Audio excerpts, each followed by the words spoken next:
बोलो श्री प्राणनाथ प्यारे की जय। बोलो मेरे सतगुरु प्यारे की जय। धाम के धनी की जय। सब सुंदर साथ की जय। ये सुंदर साथ जी, ये सागर का आनंद तो वाकई निस्बत वालों को ही मिलेगा। जिस निस्बत का ही सुख है, हर एक को नहीं मिल पाता। हम बहुत भाग्यशाली हैं, बहुत किस्मत वाले हैं। हमारे ये जीव भी बहुत किस्मत वाले हैं, जिनके ऊपर हमारे परम धाम की आत्माएं उतरी हैं और उनके साथ पार्वण परमेश्वर। और कितना सुंदर लग रहा है कि जिसको कोई जानता नहीं, जिसको कोई पहचान नहीं, पूर्ण ब्रह्म हम शुरू से कहते आ रहे थे, पर है क्या, उनकी असली लीला क्या है, ये जान के इतना अच्छा लगता है। और सागर का, श्रृंगार का, परिक्रमा, ये सारे जितने भी सब ग्रंथ हैं, सब एक से एक बढ़कर उसमें पार्वण परमेश्वर के पहचान है और उनका गुण है उनके, कि कितने गुण हैं उनके। कहते गुण तो इतने हैं कि महामती जी ने तो बहुत अच्छे से लिखे हुए हैं कि समुद्रों के समुंदर भी हो जाएं, कि सारे पूरे ब्रह्मांड के वृक्ष भी लगा दो कलम बना के, तब भी ये उनके गुण ख़त्म नहीं हो सकते। इतने गुण हैं पार्वण परमेश्वर के अंदर। और आज चल रहा है सागर का हमारा चौथा प्रकरण, नहीं पांचवा प्रकरण है। तो उसमें क्या है, सागर चौथा जुगल किशोर का श्रृंगार, श्री राज जी का श्रृंगार यानी मंगलाचरण। इसमें हमारे प्रीतम, हमारे पार्वण परमेश्वर सच्चिदानंद आनंद के सागर जो हैं, धाम के धनी हैं, रूहों के प्रीतम हैं और रूहों के दूल्हा हैं। कहते उन सुहागिनों के लिए है तो सारे संसार के लिए, सारे जीवों के लिए, क्योंकि सबको मुक्ति देनी है। इस वाणी से सबको मुक्ति मिलनी है। जब इस धरती पे आए हुए हैं तो अब की बार तो कहते हैं कि मैं सबको पूरे 14 लोक को खंड कर दूंगा जोग माया के अंदर। 8 विष्टों में दुनिया बटेगी और सब अपने कर्मों के हिसाब से। और सबसे पहली विष्ट किसको मिलनी है? अपना स्वरूप जिनको दे देंगे, अपने जैसा बना देंगे और उनकी दुनिया सब पूजा करेगी। हैं उन जीवों की, मतलब कि सारी दुनिया पूजा करेगी। तब सबको पता लगेगा कि ये एक परमात्मा है, क्योंकि ये कितनी बड़ी, देखो पार्वण परमेश्वर अपनी पूजा ना करवा के उन जीवों पर जिनके ऊपर रूहें आके बैठ रही हैं, उन जीवों की पूजा करवाएंगे। इतना दानवीर, इतने दयावान कौन हो सकता दुनिया में, ये बताओ। इतनी बड़ी अपनी अहमियत कौन छोड़ सकता है इस दुनिया में? पार्वण परमेश्वर सच्चिदानंद, जिन विष्णु भगवान के जीव के ऊपर भी उनका आवेश उतरा था, आया था और सारी ब्रह्म सृष्टियाँ उतरी थी तब भी, तो उनको सबको अखंड कर दिया। आज भी जोग माया के अंदर 2 विष्टें पहले ही खंड हो चुकी, एक रास की और एक बचपन की उनकी सारी, मतलब अखंड हो चुकी है। तो अब की बार तो सारा ब्रह्मांड ही अखंड कर देंगे, 14 लोग का ब्रह्मांड, चाहे पापी से पापी हो, चाहे अच्छा से अच्छा हो, पर है उनको अपनी करनी के हिसाब से विष्ट मिलेगी। आओ सुंदर साथ जी, ये ब्रह्मवाणी है, इसको एक एक वर्ड हमें मुक्ति देने वाला है। इस वाणी का एक कुछ भी थोड़ा सा भी कोई सुनेगा तो उसको मुक्ति मिलनी ही मिलनी है। क्या आ रहा है? सागर चौथा, अपने अहम का विसर्जन करने, देखो वही चीज़ आ गई कि अपने अहम का विसर्जन करने के पश्चात ही कोई तन उस शब्दातीत पर ब्रह्म की शोभा का वर्णन करने में सक्षम हो सकता है। इसका मतलब क्या है कि कहते अपना अहम, कि मैं नहीं कर रहा हूँ, तू कर रहा है। पार्वण परमेश्वर कहते भी हैं कि मेरी बात कोई ये झूठे मुख कर ही नहीं सकते, मेरी बात कोई झूठे मुंह कर नहीं सकते। इस सपने के संसार में कोई कर नहीं सकता। जो करते हैं वो खुद ही करते हैं।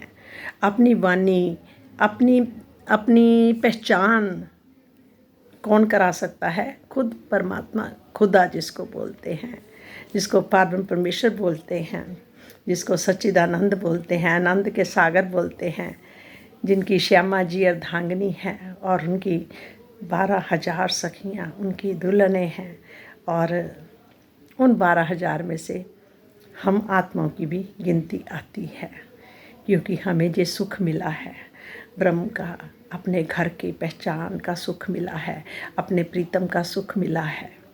ये सुंदर साथ जी आओ, उन्होंने, मैंने पहले ही बोला, उनका अपना हम देखो कैसा है, जो अपनी पूजा नहीं करवाएंगे और उन जीवों की करवाएंगे जिन पर आकर वो उनका आवेश आया और आत्मा अक्षर ब्रह्म की आई। इस क्षर ब्रह्मांड में जो नाशवान है, जो सपने का ब्रह्मांड है, और जिसको जो कभी भी मुक्त नहीं हुए, अब की बार जो आए हैं सारे ब्रह्मांड को अखंड करेंगे अपनी ब्रह्म सृष्टियों की खातिर की। मेरी ब्रह्म सृष्टियाँ इस धरती पर आई हैं, तो अब की बार ये भी सब क्या याद करेंगे कि मैंने सबको अखंड कर दिया। ये कितनी बड़ी मेहर है सबके ऊपर। तो वो अपने अहम, कहते अपने अहम का विसर्जन करने के पश्चात ही कोई कोई भी तन हो जाए, उस शब्दातीत पर ब्रह्म की शोभा का वर्णन करने में सक्षम हो सकता है। इसी भाव को ध्यान में रखकर पर ब्रह्म के चरणों में जो अपनी भावनाएं व्यक्त की जाती हैं उसे मंगलाचरण कहते हैं। अपने अहम का विसर्जन करने के पश्चात ही कोई तन उस शब्दातीत पर ब्रह्म की शोभा का वर्णन करने में समक्ष हो सकता है। इसी भाव को ध्यान में रखकर पर ब्रह्म के चरणों में जो अपनी भावनाएं व्यक्त की जाती हैं उसे मंगलाचरण कहते हैं। 14 तबक की दूनी में किन कहे ना बका हरफ, ए हरफ कैसे कहा वही, किन पाई ना बका तरफ। 14 लोकों के इस ब्रह्मांड में आज दिन तक किसी ने भी अखंड परमधाम के बारे में कोई शब्द नहीं कहा। कह रहा 14 लोकों के इस ब्रह्मांड में 14 लोक का जो ये ब्रह्मांड है, इसके अंदर आज तक किसी ने भी अखंड परमधाम के बारे में कोई शब्द नहीं कहा। किसी को पता ही नहीं था कि वो परमेश्वर कौन है और कहाँ रहते हैं। कहते सारे हैं मालिक एक सब बोलते हैं, पर इसका पता किसी को नहीं है और उनके बारे में कुछ सुनना भी नहीं चाहता। बहुत कम लोग हैं जो उनके बारे में सुनना चाहते हैं, और ख़ास करके जहाँ के जीव और जीवों के अंदर भी जो आत्माएं बैठी हुई हैं वो सुनना चाहती हैं। जब किसी को इस बात का ज्ञान ही नहीं था तो परमधाम कहाँ है, तो इसके बारे में क्या वर्णन करते। यद्यपि वेद उपनिषदों के अनेक कथनों में परमधाम का वर्णन है और उसे प्रकृति मंडल से परे कहा गया है। उसे कहा गया है प्रकृति मंडल के भी वो परे है, यानी इस क्षर ब्रह्मांड के पार निराकार, निराकार के पार बेहद का मंडल यानी जोग माया, और जोग माया के पार परमधाम, चौथा आसमान। और किंतु बिना तारतम ज्ञान के, इस तारतम ज्ञान के बिना कोई भी वह परमधाम के इस अनंत प्रकृति के परे किस और है, मतलब किंतु बिना तारतम ज्ञान के ये निर्णय नहीं हो पाता कि ये परमधाम इस अनंत प्रकृति के परे किस और है। ये यहीं से पता लगता है। आदित्य वर्ण तमस स्परस्तात त्रिपा दुर्धर्व उद्देत पुरुष है, ये यजुर्वेद का है। यत्र ज्योति अजस्त्रम जास्मिन लोके स्वहितम अस्तो मां सद्गम्ये शतपथ ब्राह्मण ना तत्र सूर्यो भावनी ना चंद्र तारकम कंठ एवं मुंडकोपिशनिद का कथन यही सिद्ध करता है। तो आया इलमलंधूनी कहे साहिदी एक खुदाई, तरफ पाई हक इल में मैं बका पहुँची इन राह। श्री महामती जी की आत्मा कहती है कि इस नश्वर जगत में तारतम ज्ञान का अवतरण हुआ, जिसका स्पष्ट कथन है कि एकमात्र अक्षरातीत ही सच्चिदानंद पर ब्रह्म है। अक्षरातीत के द्वारा दिए गए इस तारतम ज्ञान की राह पर चलकर ही मैंने उस अनादि और अखंड परमधाम को प्राप्त कर लिया। कौन कहते हैं? श्री महामती कहते हैं कि आत्मा कहती है कि इस नश्वर जगत में, इस संसार में जो नाशवान है, तारतम ज्ञान का अवतरण हुआ, यहाँ तारतम ज्ञान उतरा है, आया है, जिसका स्पष्ट कथन है कि एकमात्र अक्षरातीत ही सच्चिदानंद पर ब्रह्म है। कौन है? अक्षरातीत, जिनको गीता में भी बोला गया, 3 तरह के ब्रह्मांड बोले गए हैं, क्षर, अक्षर, अक्षरातीत। और 3 तरह की सृष्टियाँ बोली गई हैं, जीव सृष्टि, ईश्वर सृष्टि और ब्रह्म सृष्टि। और ब्रह्म सृष्टि जो है वो पारब्रह्म परमेश्वर की अपनी जो परम धाम में रहती है, वो ब्रह्म सृष्टि है। ईश्वर सृष्टि है जो उनकी आगे सत्ता जहाँ चल रही है उनकी। और जीव सृष्टि कौन सी है? जो उनके मन का, सपने का, आदि नारायण जो मन है उनका, उनके सपने का ये संसार बना है, इसको अक्षर ब्रह्मांड कहते हैं, यानी जीव सृष्टि बोलते हैं। अक्षरातीत के द्वारा दिए गए इस तारतम ज्ञान की राह पर चलकर ही मैंने उस अनादि और अखंड परम धाम को प्राप्त कर लिया। उन्होंने, महामती जी ने प्राप्त कर लिया। अरस देखिया रूह अल्लाह हक सूरत किशोर सुंदर, कही वाहिदत की मार्फत जो अरस के अंदर। कहते श्री श्यामा जी ने परम धाम तथा उसमें विराजमान, कहता अरस देखा रूह अल्लाह। रूह अल्लाह किसको बोलते हैं? श्यामा जी को, श्री श्यामा जी का। उसमें विराजमान श्री राज जी के अति सुंदर किशोर स्वरूप का दीदार किया। क्या है? श्री श्यामा जी ने, श्यामा जी भी इस धरती पर आई ना, और सबको लेके आए इस धरती पर, अपनी पूरी ब्रह्म सृष्टि को। श्री श्यामा जी ने परम धाम तथा उसमें विराजमान श्री राज जी के अति सुंदर किशोर स्वरूप का दीदार किया। उन्होंने पहले उनका दीदार किया। उन्होंने परम धाम के अंदर विराजमान वाहिदत की मार्फत के स्वरूप श्री राज जी की शोभा का वर्णन किया। सबसे पहले श्यामा जी ने, देवचंद्र जी जिनके अंदर उनकी रूह थी, निस्बत और वाहिदत के स्वरूप सखियाँ हैं। और सखियाँ क्या हैं? निस्बत और वाहिदत का स्वरूप जो हैं वो क्या है? सखियाँ। और तथा इनकी मार्फत का स्वरूप श्री राज जी है। मार्फत का स्वरूप क्या है? श्री राज जी। और निस्बत उनकी और वाहिदत, चाहे बोलो चाहे निस्बत बोलो, वो स्वरूप उनकी सखियाँ हैं, वाहिदत के रूप में हैं। और नदी ताल बाग जानवर जो अरस की हकीकत, रू अल्लाह दई साहेदी हक हादी खास उम्मत। नदी ताल बाग जानवर जो अरस की हकीकत है, ये सब जो चीज़ें हैं वहाँ की जो हकीकत है, रू अल्लाह दे साहिदी हक हादी खास उम्मत। क्या बोले? परम धाम में प्रत्यक्ष दृष्टि गोचर होने वाली शोभा जो है हकीकत के रूप में विद्यमान, वहाँ पर क्या है? जमुना जी, होज कुसर ताल, बाग बगीचे, पशु पक्षियों के, और सब कुछ श्री देवचंद्र जी ने देखा। उन्होंने, श्यामा जी के उनके अंदर रूह थी, तो देवचंद्र जी ने उनको देखा। क्या देखा? परम धाम में प्रत्यक्ष उनको दृष्टि गोचर, अपनी दृष्टि से उन्होंने सब कुछ देखा हकीकत के रूप में। ये सब कुछ था, क्या था? जमुना जी, होज कोसर ताल, बाग बगीचे, वैसे 25 पक्ष टोटल हैं।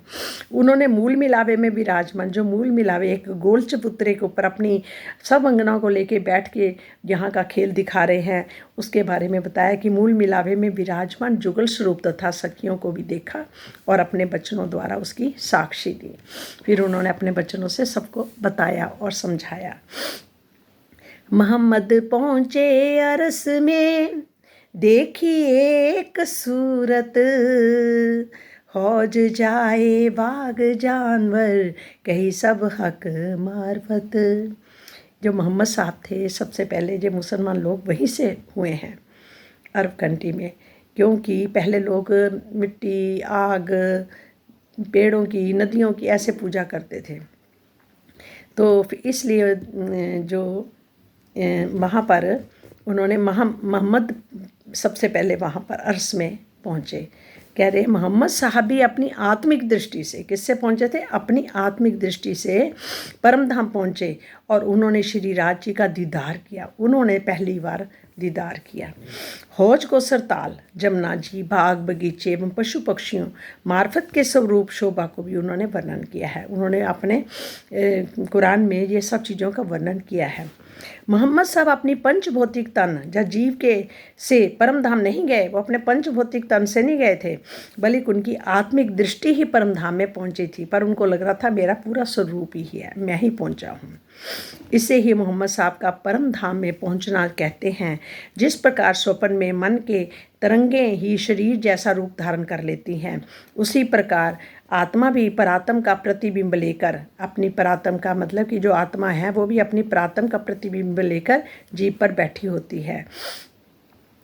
तो तथा ध्यान में उसकी दृष्टि भी परात्म का प्रतिबिंबित स्वरूप लेकर परम धाम पहुँच जाती है और मार्फत परम सत्य के स्वरूप श्री राज जी हैं। इसे ही वेद में ऋतु की संज्ञा प्राप्त है। हौज को सर, जमुना जी तथा बाग बगीचों का स्वरूप सत्य हकीकत है जो लीला में प्रयुक्त होता है। क्या बोला उन्होंने, देखो कहा है कि कहते हैं जिस प्रकार स्वप्न में मन की तरंगें ही शरीर जैसा रूप धारण कर लेती हैं। जैसे हम सपने में होते हैं, रात को सपना देख रहे होते हैं, तो उस टाइम हमें वही सच लग रहा होता है। तो वो क्या है, तरंगें ही होती हैं जो मन की तरंगों से वो क्या होता है, अपना वैसा ही रूप धारण कर लेती हैं। तो हमें तो यही लगता है ना कि हम सचमुच ही ये जहाँ ये हो रहा वो हो रहा सब देखते हैं, सपने में देखते हैं।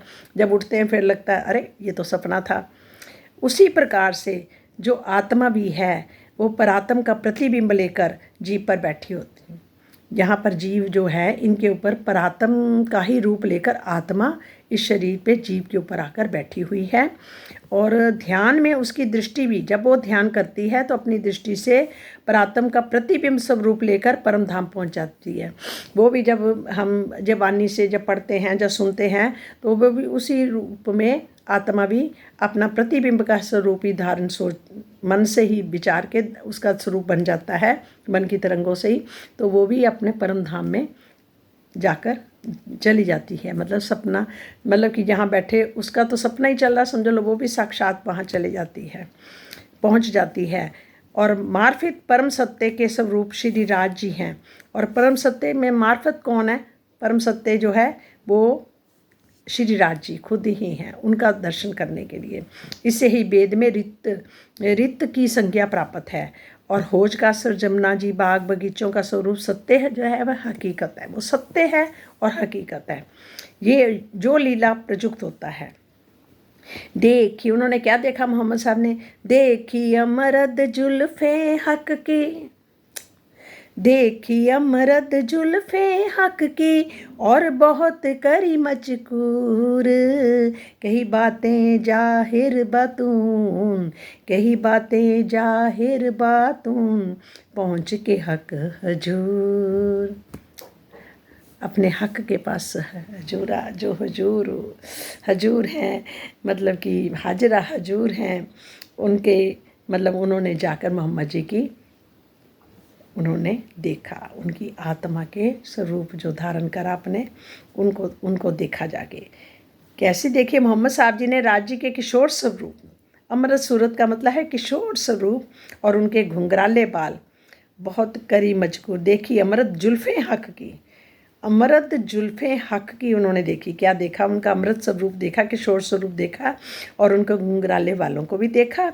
उन्होंने श्री राज जी के बहुत जनसी 90,000 शब्दों में बातें भी की। उन्होंने 90,000 शब्दों में बातें की और पर ब्रह्म का साक्षात करके उन्होंने मार्फत स्वरूप श्री राज जी और हकीकत के स्वरूप में परम धाम की बातों के संकेत भी बताए। उन्होंने कुरान में ये सब बातें की। ये क्यों गई वो? क्यों अपने पहले उन्होंने साक्षियाँ पहले भेज दी। जब अपनी ब्रह्म सृष्टि को भेजना था इस संसार में, तो उन्होंने वहाँ की साक्षियाँ भी मोहम्मद साहब के ज़रिए से भेज दी पहले ही, ताकि मेरी अब की बार जो रूहें आएंगी इस धरती पे उतरेंगी तो उनको पहले ही वो साक्षियाँ मिल जाएं कि यहाँ भी कुछ पता लग जाए उनको कि पारब्रह्म परमेश्वर को कुछ है। कस्तूल अंबिया के उर्द संस्करण पृष्ठ 180-181 में मोहम्मद साहब ने अपनी हदीस में कहा है कि उन्होंने खुदा को किशोर स्वरूप और घुंघराले बालों को देखा। ए साहिदी आई इन विद की कहे खुदा एक मोहम्मद बरहक, सो क्यों सुध परे बिना इल्म, हक इल्म में करी बेशक। कुरान हदीसों में इस बात की साक्षी मिलती है एकमात्र अक्षरातीत ही पर ब्रह्म खुदा है तथा मोहम्मद साहब का कहा हुआ ज्ञान सत्य है, किंतु इसका वास्तविक बोध तारतम्य ज्ञान के बिना संभव नहीं है। ब्रह्मवाणी ने हमें पूर्ण रूप से अब संशय रहित कर दिया है। कहते कुरान हदीसों में ये सब बात साक्षी मिलती है इसमें, कुरान और भी कई ग्रंथों में, कि एकमात्र अक्षरातीत ही परब्रह्म खुदा है और मोहम्मद साहब का कहा हुआ ज्ञान भी सत्य है, मतलब उनका कुरान का ज्ञान भी सत्य है, और एकमात्र परब्रह्म खुदा कौन है? अक्षरातीत ही हैं, किंतु इसका वास्तविक बोध तारतम्य ज्ञान के बिना संभव नहीं। वास्तविक स्वरूप तारतम्य ज्ञान से ही पता चलेगा। ब्रह्मवाणी ने हमें पूर्ण रूप से अब संशय रहित कर दिया है। मोहम्मद की फुरमान में कही 3 सूरत, बसरी मल की और हक की, एक अव्वल 2 अखरित। मोहम्मद साहब के द्वारा अवतरित कुरान में 3 सूरतों का वर्णन किया गया है। मोहम्मद साहब के द्वारा अवतरित जो कुरान है उसमें 3 सूरतों का वर्णन किया गया है कि बशरी, मलकी और हक्की, ये तीनों सूरतों के नाम हैं। कौन कौन से नाम हैं? बशरी, मलकी और हक्की। धर्म ग्रंथों में ये कहा गया है कि लैलतुल कद्र के तीसरे तकरार के प्रारंभ में बशरी सूरत का प्रकटन हुआ और आखिरत में मलकी और हक्की सूरत प्रकट हुए। क्या बोला? तीसरे तकरार में प्रारंभ में बशरी सूरत का पहले प्रकटन हुआ, पहले बशरी सूरत का हुआ, फिर तथा आखिरत में मलकी, फिर उसके बाद मलकी और हक्की सूरत प्रकट हुए। कुरान के व्याख्या ग्रंथ तफसीर हुसैनी में पारा 15 सूरे मरियम की व्याख्या में 3 सूरतों का वर्णन किया गया है। बशरी सूरत का तात्पर्य क्या है? मोहम्मद साहब से है। बशरी सूरत का क्या मतलब है? मोहम्मद साहब। और सतगुरु धनी श्री देवचंद्र जी और प्राणनाथ जी को मलकी तथा हक्की सूरत कहा गया है। उनको मलकी सूरत भी कहा गया और हक्की सूरत भी कहा गया, क्योंकि हक खुद उनके आकर ऊपर अंदर विराजमान हो गए। मेरी रूह जो वर्णन करत है, करी हादियों मेहरबानगी, ना तो अब्बल से आज लगे, कहूँ जाहिर न बका की। मेरी रूह जो वर्णन करत है, करी हाथियों मेहरबानगी। मेरी आत्मा जो कुछ वर्णन करने जा रही है वह जुगल स्वरूप श्री राज श्यामा जी की कृपा से ही संभव हो पा रहा है, अन्यथा सृष्टि के प्रारंभ से लेकर आज दिन तक किसी ने भी अखंड परम धाम तथा जुगल स्वरूप की शोभा श्रृंगार के बारे में कुछ भी नहीं कहा है।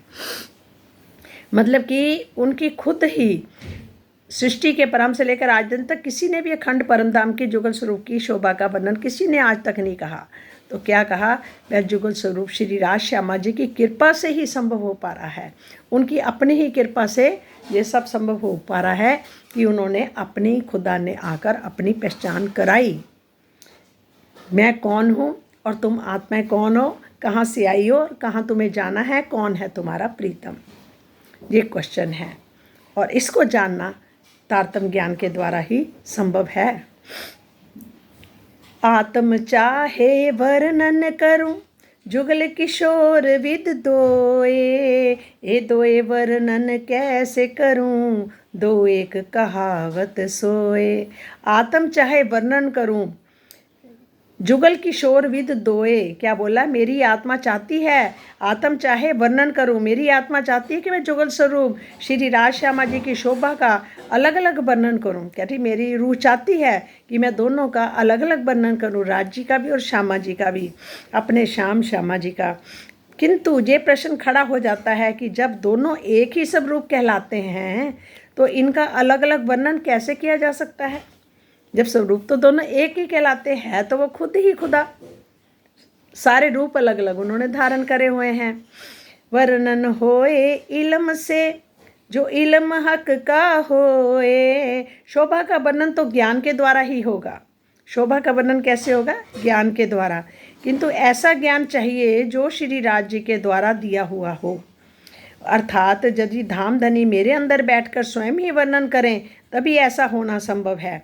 कह रहा जो इल्म हक होए, एक दिखाऊं बातून में, जाहिर वर्णन नुबु दोए। मैं आंतरिक रूप से दोनों को एक मानते हुए भी बाहरी रूप से जुगल स्वरूप के रूप में ही वर्णन करूँगी। बाहरी रूप से क्या करूँगी? जुगल स्वरूप के रूप में ही वर्णन करूँगी। महामती जी कहते हैं क्या शोभा का वर्णन तो ज्ञान के द्वारा ही होगा।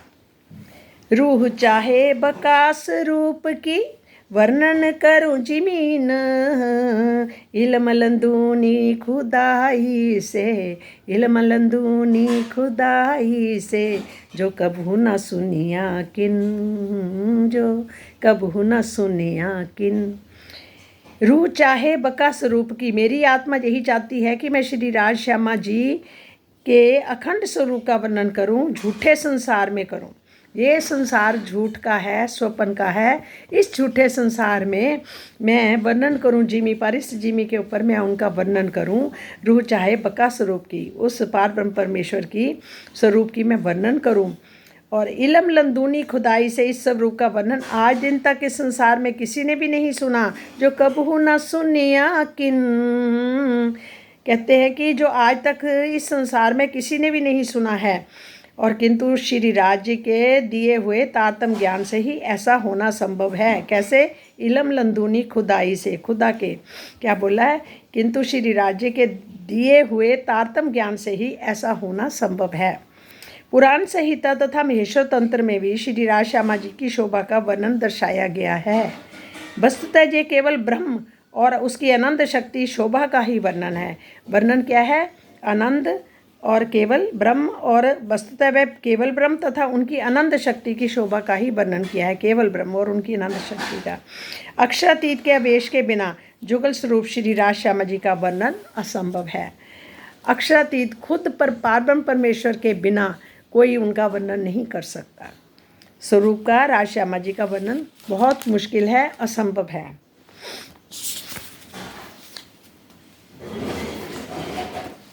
सुंदर सा जी, जिन जानो ए वर्णन करती आदमी का, ये सब थे न्यारा सुभान जो अरस अजीम में बका। जिन जानो ए वर्णन, ऐसा किसी को भी नहीं समझना चाहिए कि जो किसी सुंदर मनुष्य के स्वरूप का वर्णन हो रहा है, करत आदमी का, जैसे कोई आदमी का वर्णन कर रहे हैं। ऐसे मेरे साथ हुआ था। एक बार मैं किसी को इनको वर्णन सुना रही थी करके, तो वो कहने लगे ऐसे तो सारे देवी देवताओं का ही होती वेशभूषा, सब उन्होंने भी यही कुछ पहन रखा होता है, तो इसमें कौन सी अनोखी बात है? ये समझने वाली बात है ना। ऐसा किसी को भी नहीं समझना चाहिए कि ये किसी सुंदर मनुष्य का स्वरूप का वर्णन हो रहा है। ये शोभा तो उस अखंड स्वरूप वाले अक्षरातीत की है। ये सब थे न्यारा सुभान जो अरस अजीम में बका। ये शोभा तो उस अखंड स्वरूप वाले अक्षरातीत की है, जो सभी ब्रह्मांडों से अलग और सर्वोपरि परम धाम में विराजमान है। ये उसकी वेशभूषा का वर्णन है, ये आम आदमी का वर्णन नहीं है। मलकूत ऊपर हवा सुनने तिन पर नूर अक्षर, नूर पार नूर तजल्ला, ये जो अक्षरातीत सब पर। क्या कहते हैं? मलकूत ऊपर हवा सुनने, बैकुंठ के परे मलकूत है। मलकूत किसका बोलते हैं? बैकुंठ। बैकुंठ के परे ऊपर हवा सुनने, अनंत निराकार का मंडल है। उसके ऊपर क्या है? निराकार का मंडल है मलकूत के ऊपर, यानी कि बैकुंठ के ऊपर मलकूत अर्थात निराकार का वर्णन है। तीन पर नूर अक्षर, उसके परे क्या है? अक्षर ब्रह्म का बेहद मंडल। उसके परे क्या है? जोग माया का बेहद मंडल, अक्षर ब्रह्म का। अक्षर ब्रह्म का बेहद मंडल है, जहाँ उनका सारे स्वरूप का मतलब कि सत्य स्वरूप उनका, जैसे वर्णन केवल बुद्धि का स्वरूप, और फिर सबलिक ब्रह्म यानी चित्त का, और उसके बाद मन का आता है अव्याकृत ब्रह्म। ये तो शास्त्रों में मैंने कईयों के मुख से सुने हुए थे ये वर्ड्स, अव्याकृत, सबलिक ब्रह्म, केवल ब्रह्म, सत्पुरुष, ये पन्ना मैंने सुना हुआ था। ये मतलब कि कबीर जी ने भी और भी कईयों ने वर्णन किया हुआ है इसका। उसके परे अक्षर ब्रह्म का बेहद मंडल है, जिसके परे परम धाम है, जिसके अक्षर तथा अक्षरातीत का नादि नूरमयी स्वरूप है। वहाँ पर क्या है? नूर पार नूर तजल्ला, ये जो अक्षरातीत सब पर, कहते जिसके परे वह परम धाम है, जिसमें अक्षर तथा अक्षरातीत का अनादि नूरमय स्वरूप है। वहाँ पर अक्षर ब्रह्म का भी और उनकी सत्ता आगे जोग माया में है, और उनका जो मन है, मन से क्रिएशन जो है बे अक्षर ब्रह्म की, वो सारे सपने के संसार जो बाकी सारे ब्रह्मांड जितने भी बने हैं सब सपने से बने हुए हैं। अब आदि नारायण से मतलब जानिए उनका मन, अक्षर ब्रह्म का मन अव्याकृत, और उनके मन के सपने के स्वरूप हैं ये सारे। और इसमें जिसमें अक्षर तथा अक्षरातीत का, कहते हैं कि जो परम धाम में अक्षर ब्रह्म भी खुद रहते हैं वहाँ पर, उनका भी महल वहीं पर है और अक्षरातीत का महल भी वहीं पर है। पर वो अक्षर ब्रह्म उनकी सत्ता को, आगे सत्ता क्या उनकी चल रही वो उनको नहीं पता, परम धाम में रहते हुए भी। पर उनको जो अक्षरातीत की जो सारी उनके ब्रह्मांड है, उनकी प्रेम की अनंत की जो लीला चल रही है, वो अक्षर ब्रह्म को नहीं पता। और वो सखियों को, अक्षर ब्रह्म की जो लीला है वो सखियों को और श्यामा जी को नहीं पता, और कोई दूसरा पुरुष भी है ये उनको नहीं पता। और अक्षर ब्रह्म जबकि रोज़ दर्शन करने आते हैं पर वो उनको दिखाई नहीं देते। सिर्फ पार ब्रह्म परमेश्वर खुद तीसरे भौम में बैठ के सिंहासन में बैठे होते हैं, पीठ करके जो बरामदा पर साल बनी होती है, पीछे मुड़ के ऐसे करके उनको दर्शन देते हैं। वो दर्शन करके चले जाते हैं। उनको नहीं पता था आज तक कि उनकी सत्ता का, उनकी स्वरूप क्या है, उनकी लीला कैसी है, आनंदमय लीला कैसी है। और वो भी, उनको भी नहीं पता होता था सखियों को और श्यामा जी को कि आगे उनकी एक कोई और पुरुष भी है। खाली वो सोचते थे एक ही पुरुष है अक्षरातीत। आज तक नहीं पता था ये लीला क्यों यहाँ पर धीरे धीरे प्रदर्शित हुई। इसका भी सारा राज है, वो भी सारा वर्णन आगे आएगा। अरस ठोर हमेशगी हमेशा हक सूरत, श्रृंगार सबे हमेश गीना चल विचलित। परम धाम तथा उसमें विराजमान श्री राज्य की शोभा श्रृंगार सभी शाश्वत नित्य और अखंड है। इनमें कभी भी कोई विकृति व्यस्तता नहीं होती। ये सुंदर साज जी आज इस 15 तक ही वर्णन करते हैं, और क्योंकि इसमें टाइम मेरा पूरा हो चुका है। और परम धाम तथा उसमें विराजमान श्री राज्य की शोभा श्रृंगार सभी शाश्वत हैं और नित्य हैं और अखंड हैं। इनमें कभी भी कोई विकृति अस्वस्थता नहीं होती। सुंदर साज जी बस यहीं तक करते हैं 15 तक। अब कल 15 से आगे चलेंगे। सुंदर साज जी कोटि कोटि प्रणाम। और वाकई ये आनंद की लीला है, इसमें आनंद तो आता ही आता है। क्योंकि इस टाइम हमारे देखो मुख से धीरे धीरे मीठा मीठा पानी भी आता है, इसको बोलते हैं अमृत रस। जब हम अमृतवाणी पढ़ते हैं तो अंदर से अमृत रस हमारे टपकता है, जो हमारे कई रोगों को दूर करता है।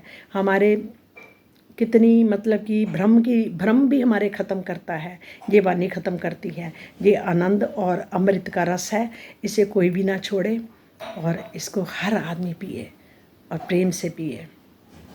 सुंदर साज जी, और जितना वाणी पढ़ेंगे उतने हम उनके नज़दीक होंगे, उतने हमें अनुभव होगा कि हमारे प्रीतम हमारे साथ है। क्योंकि ये ज्ञान उन्होंने पहले ही बोल दिया है कि मेरे सिवाय कोई और कर ही नहीं सकता, ये मुख भी नहीं बोल सकते, तो वो ही करने कराने वाले हैं। और आत्म रूप में भी वो खुद ही हैं।